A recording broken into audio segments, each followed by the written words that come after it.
Bonjour à tous et bienvenue à ce webinaire un peu spécial, à vrai dire. Jusqu'à maintenant, nous avons fait beaucoup de webinaires sur la partie design, sur la partie simulation, sur la partie gestion de données.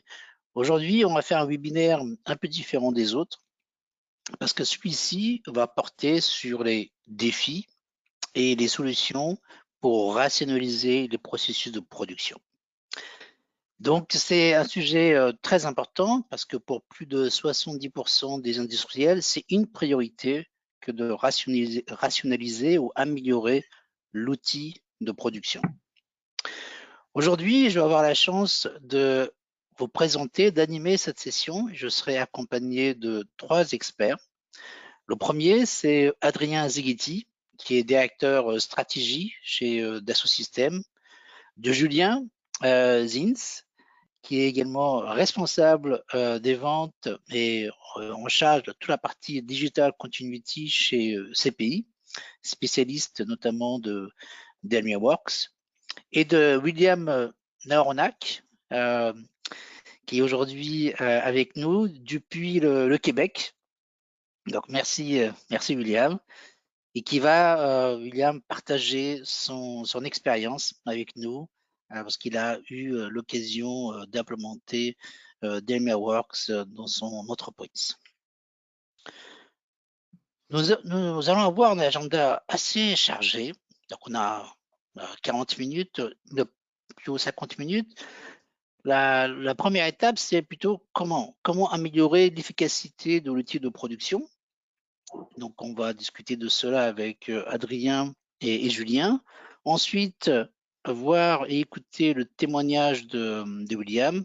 Et enfin, prendre une dizaine de minutes à la fin pour répondre à toutes vos questions. Donc, c'est parti, on y va. Et ma première question s'adresse à Adrien. Adrien, voilà, le contexte économique aujourd'hui est assez compliqué. Comment justement voir et trouver des opportunités dans ce contexte?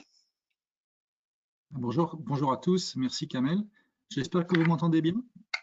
Très bien. Ne me cherchez pas à l'écran, j'ai un petit souci avec ma caméra, donc je ne pourrai pas partager la vidéo, mais j'en ai pour 2 minutes. Je travaille chez Dassault Systèmes, comme Kamel l'a dit, à la stratégie, et je voulais souligner combien à la fois l'année 2020 a été difficile pour nous tous, et Dassault Systèmes a été aux côtés de tous ses clients en 2020 pour passer à travers cette épreuve, mais combien l'année 2021 était probablement une année d'opportunité.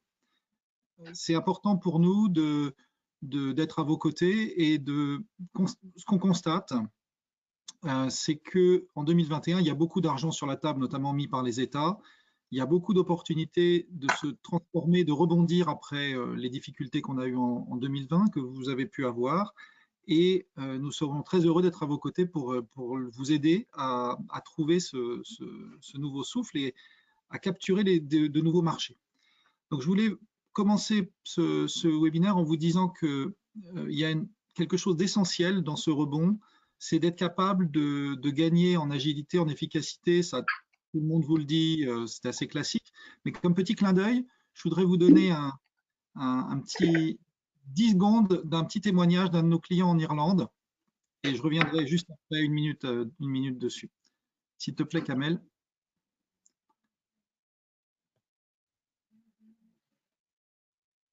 Alors, j'ai peur qu'on n'entende pas le son. Donc, je ne pense pas qu'on puisse entendre le son. Voilà, ce que ce client en Irlande explique dans cette vidéo, c'est que grâce à la standardisation de ces process suite à l'implémentation du MES DelmiaWorks de Dassault Systèmes, il a pratiquement réussi à fabriquer 2 fois plus de choses avec les mêmes moyens. On n'arrive pas toujours à un score aussi élevé, mais on arrive toujours à améliorer sa capacité à produire. Et ça vient du fait que l'on va pouvoir, grâce à toutes les solutions dont on va parler aujourd'hui, on va pouvoir standardiser les processus et de cette manière-là, diminuer les temps morts et en faire plus avec moins. Il y a un autre élément important qu'on pourra souligner aujourd'hui, c'est que les systèmes qui font tourner les usines en France et dans tous les pays du monde sont souvent des systèmes assez anciens et assez hétérogènes, qui coûtent finalement assez cher à faire tourner. Et quand on en met des dizaines à travailler ensemble, plus de quelques feuilles Excel, on est vraiment moins efficace et en plus, ça coûte cher.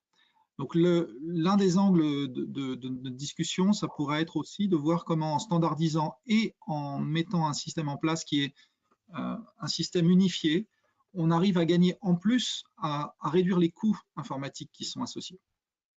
Et enfin, je terminerai en disant que le marché des grandes entreprises s'est beaucoup emparé de ce sujet et a beaucoup installé de logiciels pour faire tourner leurs usines.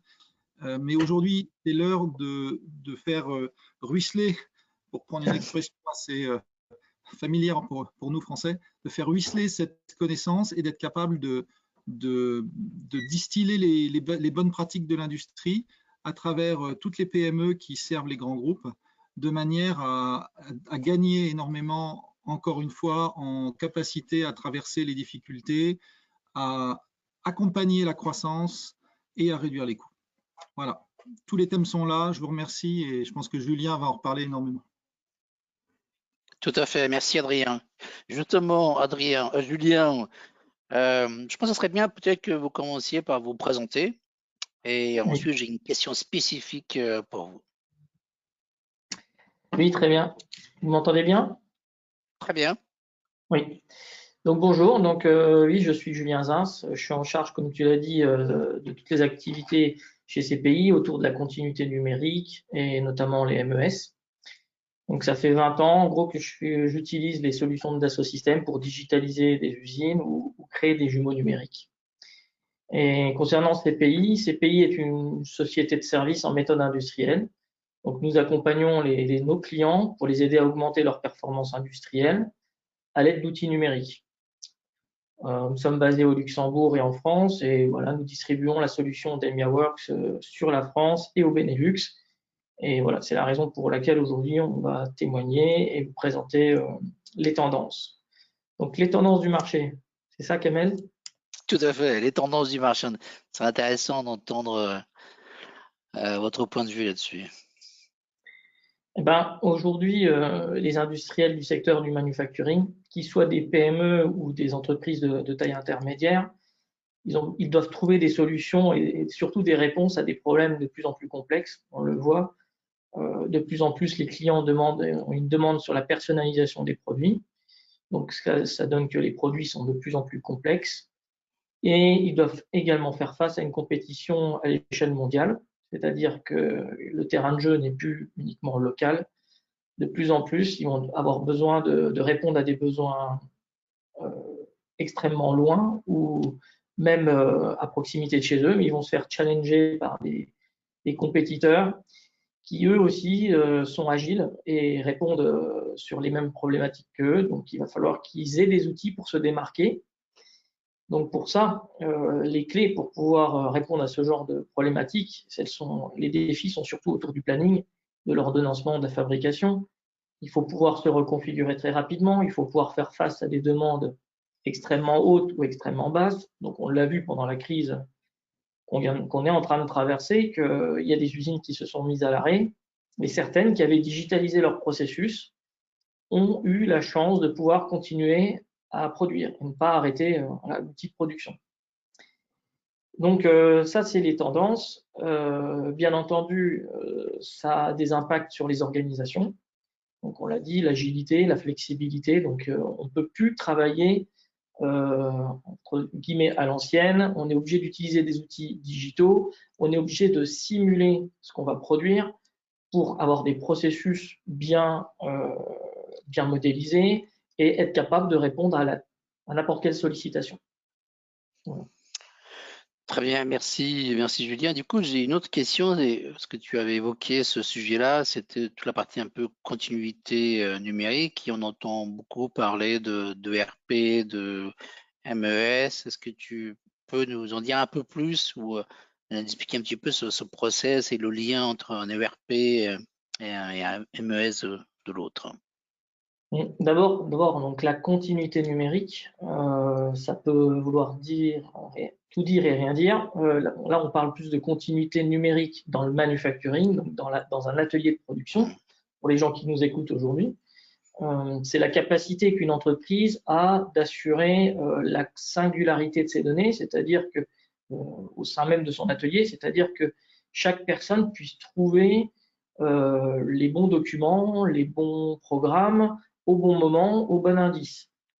Voilà, c'est surtout ça. C'est en anglais on dit single source of truth. Donc c'est avoir un système qui permette de capitaliser les données de l'entreprise et avoir un seul point référence, un seul endroit où on va retrouver les bonnes informations au bon moment. Ensuite, le RP et le MES, aujourd'hui, ce sont les deux principaux systèmes d'information d'une entreprise manufacturière. Donc le MES, lui, voilà, il a une couverture de fonctionnalités un peu plus vaste que le RP. Le RP, le MES, il va couvrir de la gestion, il peut couvrir de la gestion des commandes jusqu'à l'expédition, comme on le voit sur ce graphe, donc les deux parties orange. Et le MES aussi va permettre, lui, plutôt de gérer toutes ces opérations, donc c'est-à-dire tout ce qui se passe dans un atelier de production. Par exemple, gérer les ressources des machines, la planification, l'ordonnancement, des ordres de fabrication. On va pouvoir aussi monitorer ce qui se passe sur les machines. C'est ce qui va permettre de prendre des décisions derrière, faire des simulations. On va pouvoir gérer également tout ce qui est instruction de travail. Donc, ça va permettre aussi de capitaliser tout ce qu'on a aussi dans la tête de tous les gens qui sont dans l'atelier. C'est-à-dire, ça facilite, je crois que William va nous en parler tout à l'heure, mais eux, ils ont vraiment vu une facilité à recruter de la main-d'œuvre parce que les informations sont dans le système et non dans la tête de plusieurs personnes. Et ça, c'est ultra important aussi pour pouvoir se reconfigurer rapidement. Et bien entendu, la qualité, on n'en a pas encore beaucoup parlé, mais la qualité, elle est intrinsèque à la production. Et donc, on doit capitaliser, enfin, si on lit, on doit assurer une traçabilité, c'est un des grands enjeux, on va en parler derrière, aussi de faire une traçabilité de la qualité et également de la maintenance. Donc, les deux systèmes, pour dire comment ils discutent, les deux systèmes discutent entre eux. Donc, DalmiaWorks est basé sur des Web API, on appelle ça. Donc, c'est un système informatique qui permet de faire communiquer les deux systèmes. Le RP va envoyer des informations sur les commandes, par exemple, qui vont se traduire en ordre de fabrication dans le système MES. Et à contrario, une fois que on va piloter, on va suivre ce qui se passe sur la production et au moment où les pièces vont sortir, on va renvoyer des informations dans le système ERP pour relancer des approvisionnements de matières premières, par exemple. Donc ici, on voit la couverture fonctionnelle de DalmiaWorks, c'est-à-dire le panel de fonctionnalités, en gros, qui sont disponibles et qui permettent, voilà, à partir d'une réception de commande, on va démarrer un ordre de fabrication et ensuite, on va avoir des informations qui vont être centralisées dans une seule même base de données et ça facilite grandement la collaboration au sein de l'entreprise. Très bien. Du coup, quelle serait pour toi la valeur ajoutée d'un MES? Est-ce que tu as des statistiques, des retours d'expérience sur ce sujet-là? La valeur ajoutée, elle est indéniable, c'est surtout sur le monitoring de sa production. Aujourd'hui, ce qu'ont besoin les industriels, c'est d'avoir une vue temps réel de leur outil de production. Ce qui empêche de dormir, j'imagine, un CEO dans une entreprise qui fabrique, c'est quand ces machines sont à l'arrêt. Donc, pour ça, il faut avoir un outil qui permette de faire du temps réel, effectivement, donc de connecter les machines. Et c'est ce que va permettre de faire le MES. Il va permettre aussi de gagner du temps. Voilà, là, on a quelques données qui proviennent de données clients, des retours clients, pardon, qui ont déployé la solution DalmiaWorks.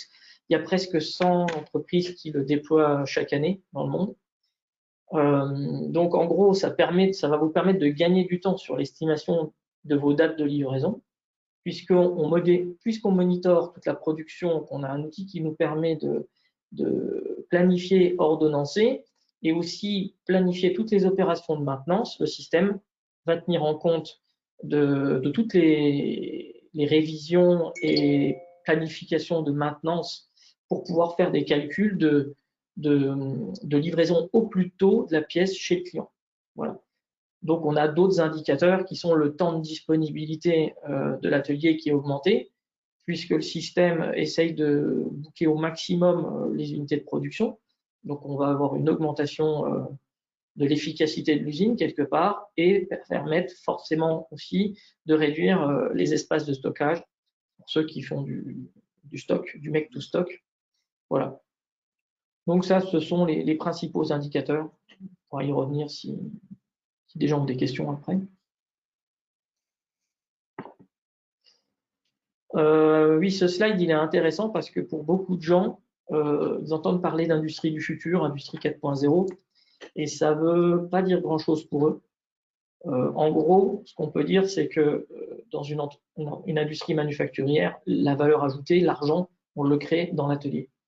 Pour pouvoir faire ça, il faut absolument connecter ces machines à un système d'information pour pouvoir être agile et pour pouvoir augmenter ses performances, il faut au moins les capitaliser et les mesurer pour pouvoir les analyser derrière.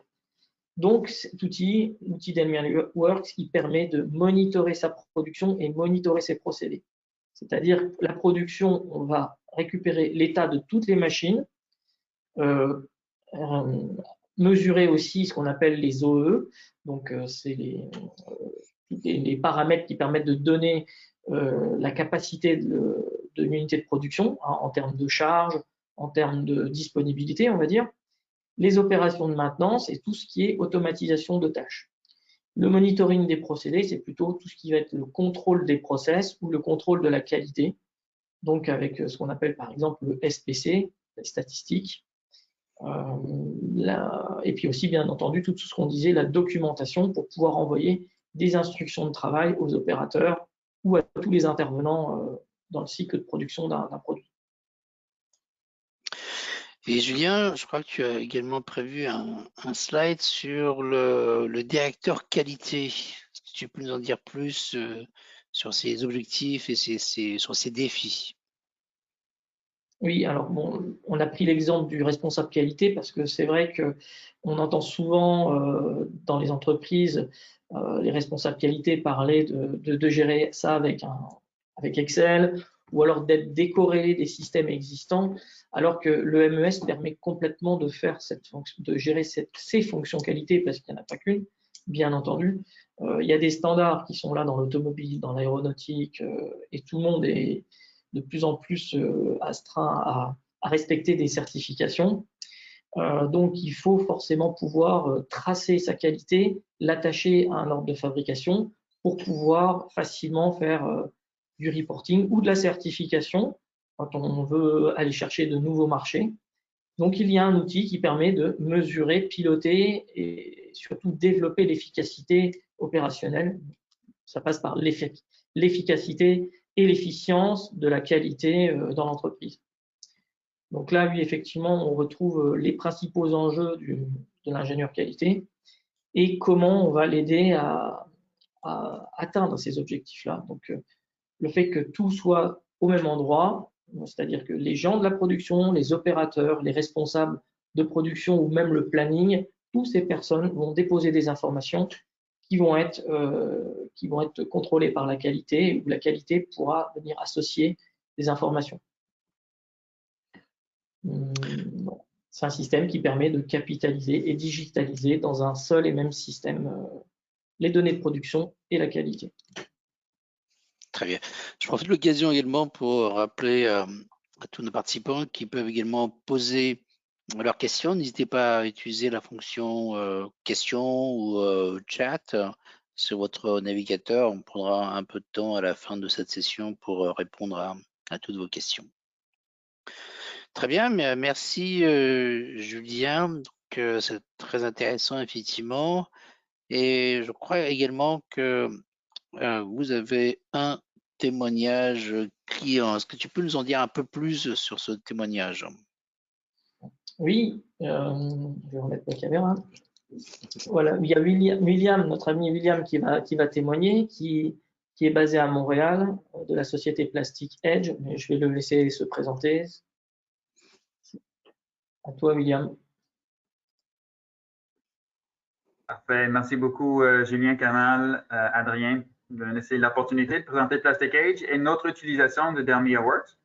Donc, mon nom, William Larniac, je suis directeur des projets spéciaux de la logistique, l'entreposage à Plastic Age. Un de mes plus gros projets dans les dernières années, c'était le déploiement de DermiaWorks chez Plastic Age et de s'assurer de sa continuité, de s'assurer que tout le monde l'utilise comme il faut. Donc, je vais juste commencer rapidement par vous expliquer le processus de Plastic Age. On existe depuis 1969, donc ça fait plus de 50 ans que la société est en existence. Donc, ici, on voit une petite chronologie de l'entreprise. Fondée en 1969 par par Richard Smolka, le père de Mark Smolka, comme vous voyez la photo. Mark a pris la relève en 1977 après le décès de son père. Et gentiment, pas vite, au fil des années, ça a grossi. Puis en 1980, on a eu l'ajout de Adam Morawski, le beau-frère de Mark. Il s'est ajouté à la compagnie en tant que vice-président d'entreprise. Et ça fait depuis 1980 que les deux sont à la tête de l'entreprise. Et vous voyez gentiment, pas vite, il y a une croissance qui s'est faite dans la compagnie.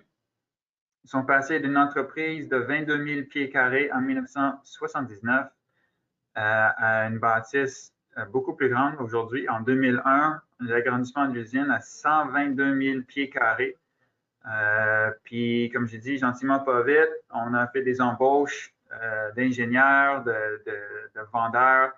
Et en 2016-2017, on s'est rendu à un niveau de 250 employés, une usine qui fonctionnait 24 heures par jour, 7 jours semaine, un total de 150 clients, 28 proches injections et 5 lignes d'extrusion, tout sous le même toit.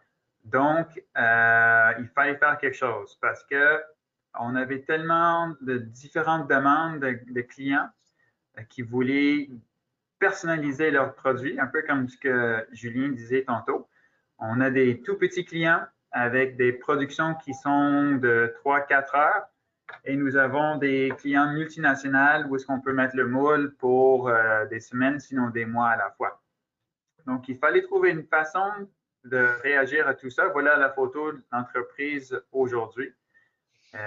C'est sûr qu'il faisait très beau. C'est une photo d'été. Aujourd'hui, c'est pas mal plus blanc. Il y a beaucoup de neige ici à Montréal aujourd'hui. Alors, voilà une photo d'entreprise. Donc, c'est ça. En 2016-2017, on s'est penché sur ce qu'on va faire. On a regardé nos besoins à l'interne. Où est-ce qu'on est rendu? Pourquoi est-ce qu'on fait faire cette évaluation? Donc, la première chose qu'on s'est dit, c'est notre réputation de service de qualité a toujours été évaluée comme exceptionnelle par nos clients. C'est quelque chose qu'on voulait maintenir, sinon améliorer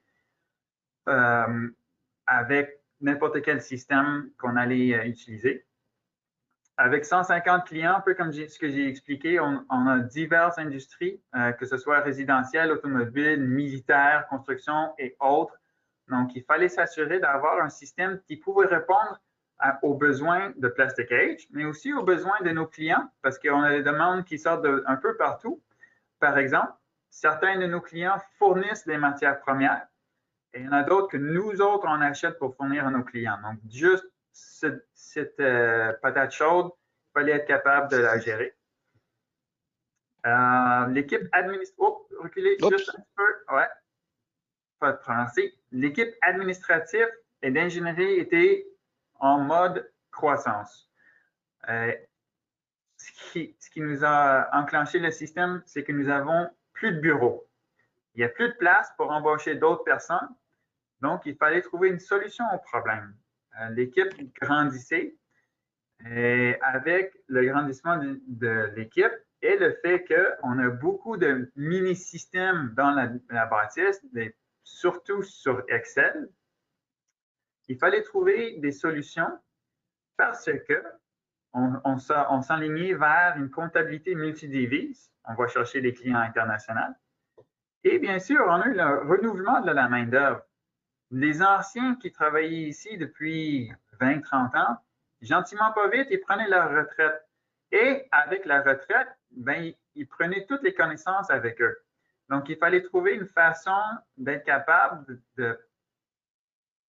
d'extraire cette information, puis être capable de le diffuser à tout le monde d'une façon simple et efficace. Prochaine slide. Merci.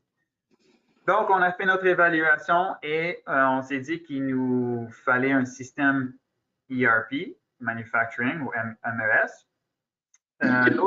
L'autre partie qui nous a incité à faire ce changement, c'est la planification de la production.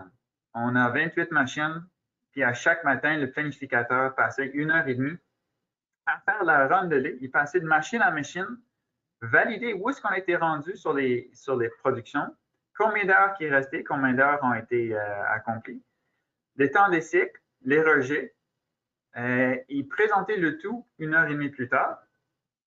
Puis, c'était très intéressant, mais à 8h30, on avait notre photo de la journée, mais les autres 23 heures de la journée, on ne savait pas trop ce qui se passait sur le plancher.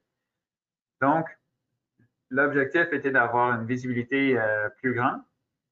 Et on a fait l'intégration du système dans le temps, c'était IQMS, maintenant DermiaWorks, sur 2 ans. C'est une intégration qui est probablement plus longue que la moyenne. C'est certainement plus long que ce qu'on voulait. On s'est donné 1 an pour le faire, mais ça a pris 2 ans. Donc, ça n'a pas toujours été facile. Il y a eu des délais internes, l'acceptation du nouveau système, du changement, la formation des gens. On a eu le départ de 2 ou 3 membres de notre équipe d'implémentation. Nous autres, on a créé notre propre format. On a créé 2 niveaux de groupe pour nous aider à faire l'intégration à l'interne. Donc, en anglais, on a appelé ça le Pizza Team. Donc, on a le Pizza 1 et Pizza 2. Pourquoi? Si on a défini ça comme si on est pour commander une pizza d'un fournisseur extérieur, c'est qui les membres qui vont partager la pizza? Donc, c'est 4-5 personnes clés pour l'intégration. On les appelait le Pizza 1. Et après ça, notre Pizza 2, on commande 2 pizzas. Ben, la deuxième, on va le partager avec qui? Ben, c'est les autres membres de l'équipe qui font partie de l'intégration et qui sont un peu plus éloignés. Donc, pas les super users, mais les utilisateurs de puissance pareille. Donc, on s'est développé un format, mais malheureusement, on a eu quand même le départ de 2 membres de notre équipe et notre calendrier Go Live a été affecté. Puis du côté de IQMS DermiaWorks, il y a eu certains délais aussi. Il y a la création des rapports sur mesure, sur notre demande. On a eu une amélioration de l'ordonnancement de la main-d'œuvre. Donc, c'est sûr que basé sur nos demandes, il y a eu certains délais du côté de DermiaWorks. De plus, IQMS, à ce moment-là, passé une période de transition.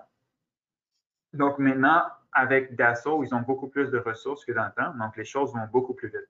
Mais tout ça pour dire que ça nous a pris 2 ans pour faire l'intégration. Et maintenant que c'est terminé, on regarde, on juge ça comme un positif.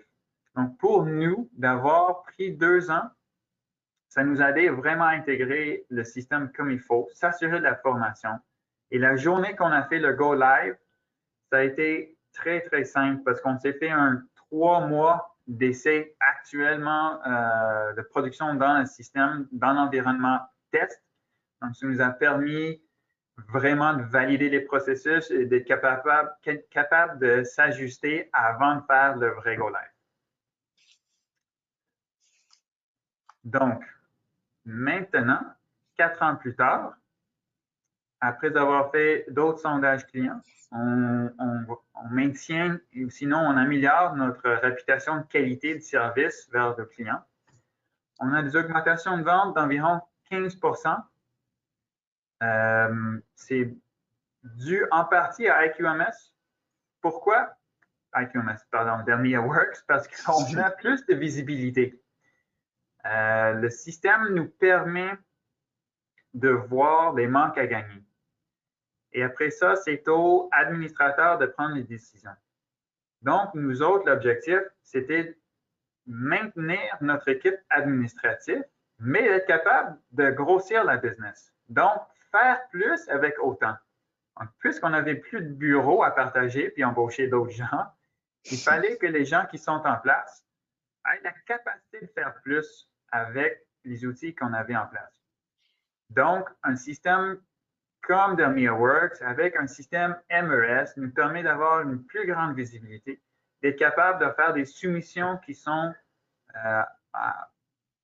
justes et honnêtes, et d'être capable de répondre à nos clients, avoir la visibilité sur Capable to Promise, une cédule live nous permet aussi d'avoir la flexibilité de communiquer très rapidement avec nos clients. Donc, on a la capacité de réorganiser notre main-d'œuvre indirecte aussi. Donc, ce n'est pas pour couper des postes, mais c'était pour réorganiser. Donc, dans la comptabilité, par exemple, on a créé un poste de comptabilité en prix de revient. Donc, on a un changement de ce côté-là, ce qui nous permet aussi d'avoir pour nous une meilleure visibilité de notre rendement sur la production et de notre support à la production. Donc, on a été capable de réorganiser notre monde pour encore là, à s'assurer d'avoir une meilleure traçabilité de notre production. Maintenant, notre plan de progression avec DermiaWorks, c'est la capacité de libérer. Nous avons une capacité libérée, excuse-moi, pour de nouveaux clients. Je suis anglophone, hein, donc oui. c'est de mon mieux. Pour répondre encore aux besoins des clients. Donc, d'être capable de calculer le OII au niveau de l'efficacité d'utilisation de nos équipements, ça nous permet de trouver des failles dans notre façon de faire pour justement s'améliorer pour les clients actuels, mais aussi pour grandir la business, pour chercher des nouveaux clients. On est à veille d'ajouter une 29e presse à injection qu'on ne croyait pas possible. Pourquoi? Parce que les deux bouts de l'entrepôt, que ce soit pour les matières premières ou les produits finis, étaient saturés. Mais en ayant une visibilité, on est capable de voir des problèmes. Par exemple, du stock qui est mort sur les tablettes depuis longtemps, qui ne bouge pas. Donc, on a été capable de créer de la place pour accueillir d'autres matières premières, d'autres emballages, d'autres produits finis pour mieux servir nos clients. De plus, on envisage faire le déploiement de nouveaux modules. La gestion de qualité avancée, nous autres, on envisage lancer le module niveau 2. Maintenance préventive, qu'on peut intégrer directement dans notre système de cédule. Gestion de projet, qu'on espère lancer. Smart Page, qui est une fonctionnalité très intéressante dans DermiaWorks parce que ça vous offre la possibilité d'ouvrir seulement ce que vous voulez voir, seulement ce que vous avez besoin de voir. Vous pouvez imprimer automatiquement des rapports le matin si vous voulez à travers des systèmes d'alerte, par exemple dans IQ Alert.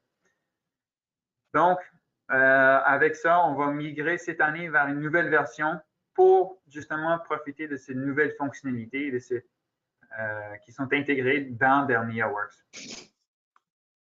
Donc, voilà un petit peu le résumé de où est-ce que nous étions, comment ça a été, puis le plan de progression chez Plastic Edge. Donc, je vous remercie beaucoup d'avoir l'opportunité de présenter notre témoignage de l'intégration du système DermiaWorks chez Plastic Edge. William, c'est à nous de te remercier. On apprécie beaucoup ton témoignage. Vraiment, c'est très enrichissant. On a bien compris les défis auxquels Plastic Edge était confronté. Et je suis vraiment impressionné, mais en même temps des résultats que vous avez pu obtenir. J'aime bien l'expression que tu as utilisée, faire plus avec autant. C'est assez impressionnant, effectivement, de pouvoir réaliser une augmentation de plus de 25% ou de 15% du chiffre d'affaires avec la capacité que vous avez pu libérer, la visibilité également de vos capacités de production. C'est assez impressionnant. Merci beaucoup pour ce témoignage. Avec plaisir. Julien, je crois que tu voulais également rajouter quelque chose. Non, pas spécialement. Non. Non. Pas pour le moment. Non, c'est très très bien. Merci beaucoup et merci. Je sais qu'il est très tôt, William, aujourd'hui pour toi, parce qu'il est au Québec, donc il est très tôt. Donc merci beaucoup voilà, de te rendre disponible et partager ton expérience. Et je crois qu'on a également des questions euh, depuis le chat. Et la première question que j'ai notée tout à l'heure, c'est une question plus pour toi, Julien. C'est parce qu'on parle de MES, on parle de DemiaWorks, et voilà, quels sont aujourd'hui les MES disponibles pour les PME? Est-ce que c'est également disponible pour les PME ou est-ce que voilà, il y a ces solutions-là sont plus réservées à des groupes importants? Alors, le MES DemiaWorks, en gros, il est vraiment dédié aux PME et aux entreprises de taille intermédiaire. Chez Dassault Systèmes, il existe d'autres produits pour les grands groupes. C'est bien pour ça que le produit s'appelle DemiaWorks, c'est le parallèle avec SolidWorks. C'est bien pour ça aujourd'hui qu'on s'adresse, qu'on a présenté avec SolidWorks France ce webinaire. Donc effectivement, il est dédié plutôt PME et ETI. En fait, c'est un MES prêt à l'emploi sur étagère, on va dire, configurable. C'est-à-dire qu'on ne va pas y mettre des jours et des jours de développement. Ça peut aller un déploiement, ça peut aller de quelques mois à plusieurs mois, on va dire, mais en fait, ça dépend vraiment des besoins de l'industriel, ce qu'il souhaite déployer, puisque, comme je disais, c'est sur étagère, il y a des fonctionnalités. On a eu la question dans la chat bar justement d'une personne qui a parlé de APS, Advanced Planning and Scheduling. Donc, c'est les outils de planification et d'ordonnancement. Effectivement, il y a des outils principalement dédiés uniquement à cette activité-là, ce sont les APS, pardon, mais l'outil DemiaWorks, il a toutes les fonctionnalités. D'ailleurs, il a été élu par le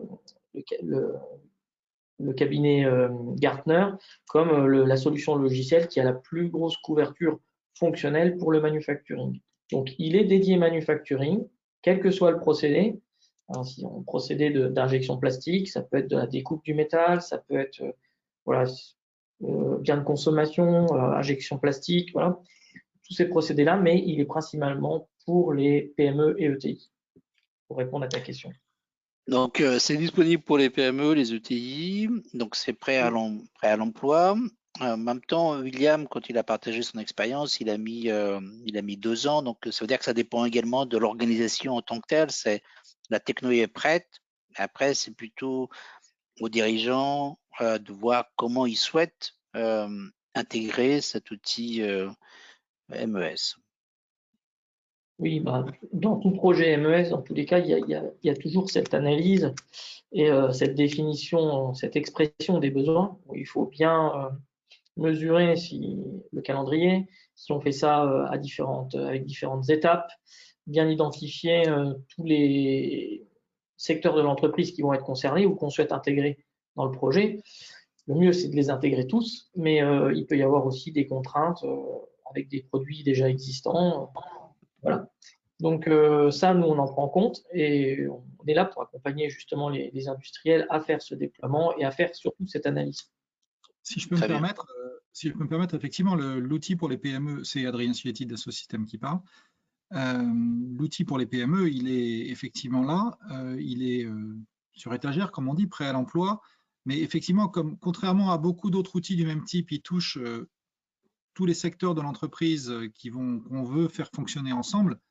C'est normal que l'entreprise prenne le temps de réfléchir à ses process. Nous, on propose quelque chose qui peut se déployer en quelques mois, mais c'est à l'entreprise de décider dans quel ordre et de repenser parfois ses process pour gagner encore plus en efficacité. L'idée n'est pas de recopier à l'identique les process de l'entreprise comme ils sont, notamment avec toutes les feuilles Excel, les process papier, et ainsi de suite. C'est vraiment de regarder ce qu'il y a dans l'outil, de comprendre toutes les best practices qu'on peut déployer dans l'entreprise et de déployer à son rythme tous les modules. Mais par contre, on ne va pas venir juste pour mettre un module. L'idée, c'est vraiment, avec le temps, de les déployer tous, parce qu'en fait, ils marchent très bien ensemble et ils vont faire gagner ils vont réduire beaucoup les coûts d'intégration et les coûts informatiques internes de l'entreprise, parce que justement, ils sont faits pour fonctionner ensemble. Très bien. Merci Adrien pour cette précision. Et une question également que j'ai notée, c'est MES, ERP, comment ça se passe concrètement la partie intégration? Bah ça, j'en ai parlé un petit peu. La techno d'intégration, elle est basée sur des web API. Donc, en gros, on va faire communiquer le système d'EMEAWorks avec le système d'information ERP de l'entreprise sur lequel il va se greffer. Voilà. Donc, voilà, on identifie les fonctionnalités à mapper et ensuite on va faire toute une intégration. Les logiciels vont discuter ensemble. Très bien. Ouais, la troisième que j'avais notée, c'est voilà, des MES, il en existe sur le marché. Quelle est la particularité de d'EMEAWorks par rapport aux autres produits? Bah, sa particularité, je crois qu'on en parlait un tout petit peu aussi, c'est pour moi, c'est sa flexibilité et que c'est surtout une solution qui fonctionne sur une seule base de données. Hein, donc, vous l'avez compris, tout se connecte, l'applicatif, les applications se connectent sur une seule base de données. Donc, pour une entreprise de taille moyenne ou intermédiaire, c'est important parce qu'il n'y a pas des coûts d'IT élevés, il y a moins de compétences à avoir, ça fait un système beaucoup plus robuste. Voilà, donc ça c'est une première particularité. La deuxième, c'est configurable prêt à l'emploi, donc pas de besoin de services importants. Et la couverture fonctionnelle qui est importante, donc qui contient, enfin, avec des règles métiers, avec des outils métiers qui sont déjà intégrés, qui sont le fruit de 30 ans d'existence. Hein, il faut le dire, le logiciel a une trentaine d'années. Donc, il est chargé de fonctionnalités pour le besoin des industriels qui produisent. Donc, on va retrouver très rapidement des fonctionnalités pour la gestion, par exemple, des instruments de mesure, le suivi statistique, des outils pour faire de la planif, de l'ordonnancement, mais très accessibles et très très bien intégrés. Voilà. Ça, c'est vraiment le point fort et aussi la possibilité de se connecter avec le PLM. Donc ça, c'est important. Et tout le business, hein, toutes les fonctions business, type vente, etc. Voilà, pour moi, c'est les arguments principaux du logiciel. Très, très Et la bien. collaboration. Et j'ai peut-être oublié de parler de la collaboration, peut-être. La collaboration au sein de l'entreprise qui est essentielle et le fait d'avoir un seul logiciel où tout le monde vient travailler ou peut même échanger en dehors de son travail quotidien, puisque les gens vont quelque part s'y croiser pour échanger des informations de tout secteur. Donc, il a quand même l'habilité de désiloter l'entreprise. Très bien. Une question également, c'est, voilà, et je pense que parmi les questions que je vois défiler, il y a des sociétés qui se posent des questions sur savoir un petit peu l'état des lieux aujourd'hui. Est-ce que on y va pas? Quelles sont les différentes voilà, options aujourd'hui disponibles? Julien, quelle serait la proposition de CPI pour les sociétés qui aujourd'hui se posent ce genre de questions? La réponse, elle est que nous sommes là pour vous aider, pour vous accompagner. Ça passe par forcément un audit. Donc, il faut qu'on définisse bien le périmètre. Donc, c'est comme ça qu'on fonctionne avec nos clients. D'abord, comprendre leurs mécanismes, comment ils fonctionnent, ce qu'ils produisent, où il y a des gains à faire. Donc, ça passe par un audit. En une journée, on peut se rendre chez les clients et avec eux, travailler sur la définition du périmètre. Voilà, c'est ça qui est important avant de se lancer dans un projet comme celui-là. Très bien. Je vois qu'il y a beaucoup de questions. J'en ai une ici que je voudrais vous soumettre. Je ne sais pas si c'est une question plus pour toi, William, ou pour Julien, mais je vous la pose telle que. Un tel projet est souvent l'occasion de réfléchir et de modifier les processus humains. Sauriez-vous évaluer la part de gains associés à amélioration de processus qui ont pu être faites sans l'outil et optimisation de l'outil, optimisation, cohérence des données, etc. Je relis la question en même temps. Par rapport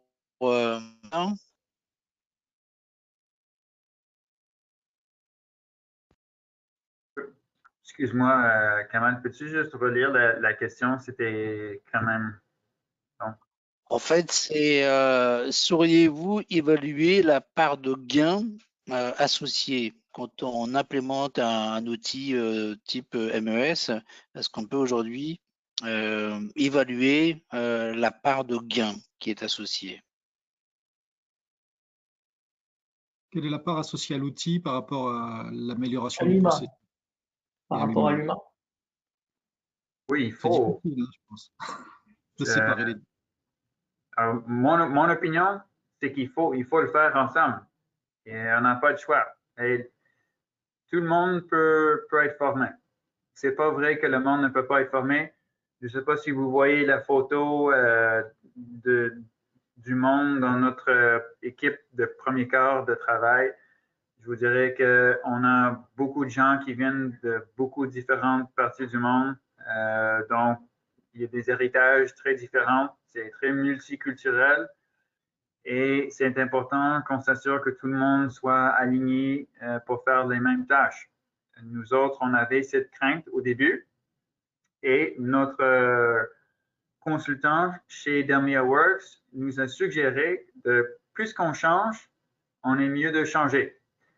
Donc, ce n'est pas d'adapter le système à ce qu'on fait, c'est de nous adapter au système. Pourquoi? Parce que ça fait longtemps que le système ERP Dermia Works est en fonction et il y a des best practices, je ne sais pas, des pratiques, des meilleures pratiques qui sont déjà intégrées dans le système. Donc, eux, ils ont 60, 100 intégrations de systèmes par année. Je ne suis pas trop sûr. Julien, tu pourrais peut-être me corriger, mais il y en a beaucoup. Donc, ils voient des entreprises l'une après l'autre. Donc, ils sont capables de vraiment cibler les meilleures pratiques dans les industries. Donc, pour nous, ça a été important d'aligner nos ressources humaines avec ce que le système fait. Donc, je ne sais pas si je réponds trop à la question, mais c'est sûr qu'il faut améliorer le processus à l'interne pour être capable de jumeler les processus avec le processus du système. Parce que sinon, tu ne vas pas être capable de t'en sortir. Il faut absolument que tout s'aligne comme il faut. Un commentaire et une question pour toi, William. Je vois des commentaires qui est très positifs, te remerciant justement pour le partage d'expérience. Et j'ai notamment des questions sur le fait d'implémenter un ERP, un MES. Est-ce que ça a nécessité de la formation de vos équipes en interne? C'est sûr. Bien entendu. Oui, c'est absolument. Nous autres, OK. À l'interne, une des choses qu'on voulait éviter, c'est d'être forcé à embaucher une personne IT. Nous n'avons pas quelqu'un à l'interne qui fait uniquement le IT. Donc, d'avoir la possibilité de se fier sur le support offert par DermiaWorks, c'était très important pour nous. Non seulement est-ce qu'on profite du renouvellement de la fonctionnalité, mais aussi du support. Donc, si jamais il y a quelque chose qui se passe, bien, on peut toujours les appeler pour nous aider à dépanner. Mais c'est sûr qu'à l'interne, il y a une formation à faire. Il faut, tant qu'à changer, on est mieux de changer parce que c'est sûr qu'il y a toujours une amélioration continue qui va se faire, mais le gros changement, on le change comme il faut. Et après ça, les autres changements, il faut les faire tout le temps, progressivement, mais il y a une grosse formation à faire. Pour nous autres, ça fait partie de la difficulté parce que nous étions 5 à faire l'intégration, à être sur le projet d'intégration, puis finalement, j'ai perdu 3 des 5. Donc, c'est un peu pourquoi ça a étiré dans le temps. Mais il faut prendre le temps qu'il faut pour apprendre le système. Présentement, je suis l'administrateur du système et je te dirais que si tu es le seul à maîtriser le système, tu vas être débordé. Donc, pour répondre à la question, il faut absolument avoir des champions du logiciel dans chaque département. Donc là, j'ai un champion dans la comptabilité, un dans la production, un dans mon ingénierie. Donc, eux autres sont capables de répondre aux besoins de chaque département. Mais c'est sûr qu'il y a un investissement à faire au niveau du temps pour la formation, absolument. Et ça fait, je me permets de rebondir, ça fait clairement partie du plan au départ, quand on commence à exprimer le besoin, et il faut constituer une équipe pour la conduite du changement, voilà, pour embarquer des champions, comme tu dis, qui vont être des références users, on va dire. Ouais. J'ai vu une question, je me permets, Kamel, parce que j'ai lu une question. Oui. Il y en a une seconde qui concerne plus William, mais la première, c'est j'ai lu sur la CAO, quel est le lien avec SolidWorks? Ça, j'ai une partie de la réponse, donc je peux la donner. Vas-y. Donc, voilà, je vois la personne qui pose la question, donc c'est plutôt, en fait, il existe un connecteur, un add-on dans SolidWorks pour pouvoir connecter ces données depuis SolidWorks directement dans la base de données d'ElmiaWorks. Donc, en gros, ça devient le système de la gestion de données techniques de SolidWorks. Et on va pouvoir aussi récupérer des informations, surtout les informations de nomenclature. Les nomenclatures de la BOM, on appelle ça, la Bill of Material, qui va directement être liée au configurateur de produit. Voilà. Et à noter également effectivement que DelmiaWorks fait partie maintenant du portefeuille de SolidWorks. Donc c'est un outil qui fait partie de la grande famille. Et c'est vrai que la stratégie, on va dire, de SolidWorks a toujours été de connecter les différents éléments, ne pas de faire les choses de façon séquentielle. C'est quand on conçoit, on simule en même temps, on gère la donnée, donc tout est intégré. Donc aujourd'hui, DelmiaWorks également fait partie de cette grande famille. Et pour moi, j'y vois également beaucoup d'intérêt, c'est qu'on conçoit avec SolidWorks, on gère sa simulation, enfin la partie design, son produit, toujours dans la partie SolidWorks, un grand portefeuille, et également maintenant à la partie production, il y a aussi ce lien qui va jusqu'à l'atelier. Voilà. Il y a une autre question pour William, j'ai vu. Pour le critère décisif, il nous en avait parlé. Le critère décisif qui a fait qu'il a choisi le produit, ce produit-là. Oui, ah, tout à fait, oui. Effectivement, on a fait une évaluation et il y a d'autres systèmes MIS sur le marché, mais on voulait, l'expression en anglais, c'est on voulait le Cadillac. On voulait le système qui pouvait répondre à tous nos besoins. En Amérique du Nord, le Cadillac, ça veut dire c'est la voiture de choix. Donc, tout le monde qui veut cette voiture. Donc, c'est quel système qui va être là pour longtemps. Dans le temps, c'était IQMS. Ils avaient déjà beaucoup de clients. C'était un système qui était établi. On ne voulait surtout pas avoir un système, un logiciel qui allait être racheté par une autre société pour être intégré dans un autre système, puis que notre système allait être mis à terre. Mais avec une grosse base de clients, on était pas mal sûr que IQ allait résister et que si jamais il se faisait acheter par Dassault, que c'était pour avoir toute la base des clients qu'ils allaient maintenir le système. Donc ça, c'était un critère important pour nous. Mais aussi, on a vu d'autres systèmes où le MRS, il y avait possibilité d'acheter un MRS, mais ce n'était pas nécessairement le même fournisseur que le ERP.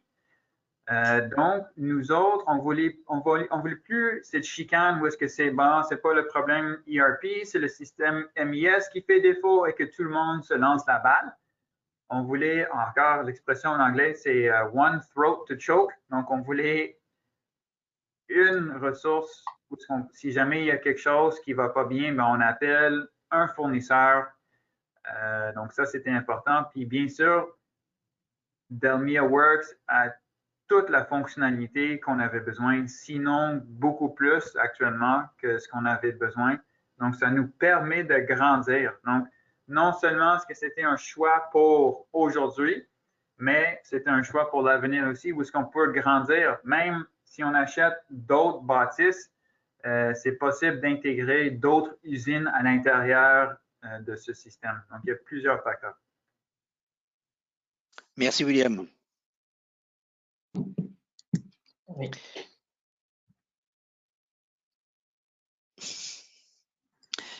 Je crois que le temps passe. N'hésitez pas à poser vos questions.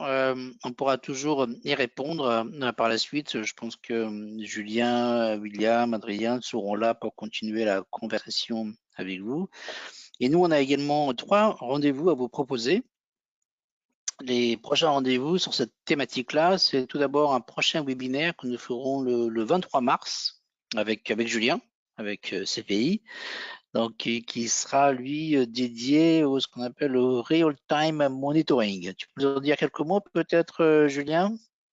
Oui, on en a parlé un petit peu. Au début, on a dit que effectivement, c'était une préoccupation des industries de la production, avoir des données temps réel.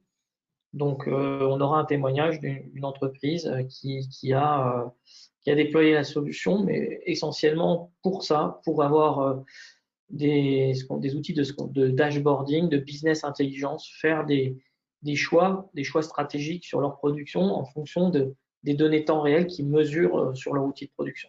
Voilà. Très bien.